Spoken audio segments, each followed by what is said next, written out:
Asosiy yangiliklardan biri pullik yo'li tushunchasi kiritilmoqda. Avtomobil yo'llarining ajratilgan mintaqasi, yo'l bo'yi infratuzilmasini aniq o'lchamlar belgilanmoqda.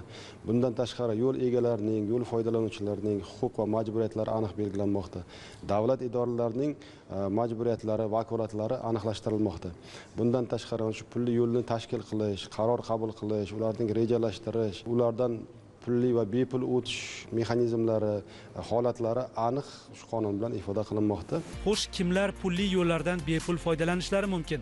Bunda tez yordam mashinalari, favqulodda holatlarda demak mana shu tegishli xizmatlar mana shu o'zining mashinalarida shu pulli yo'ldan bepul harakatlanishi mumkin. Ichki ishlar xizmatlari, bundan tashqari mana shu yo'l xizmatlari xodimlari, ya'ni yo'lda tegishli nuqsonlarni bartaraf etish uchun bepul foydalanishi mumkin. Bundan tashqari muqobil yo'ldan o'tish imkoniyati bo'lmasa yoki ta'minlashga yopilgan bo'lsa, mana shu mahalliy aholiga mana shu yo'ldan bepul foydalanish huquqi beriladi.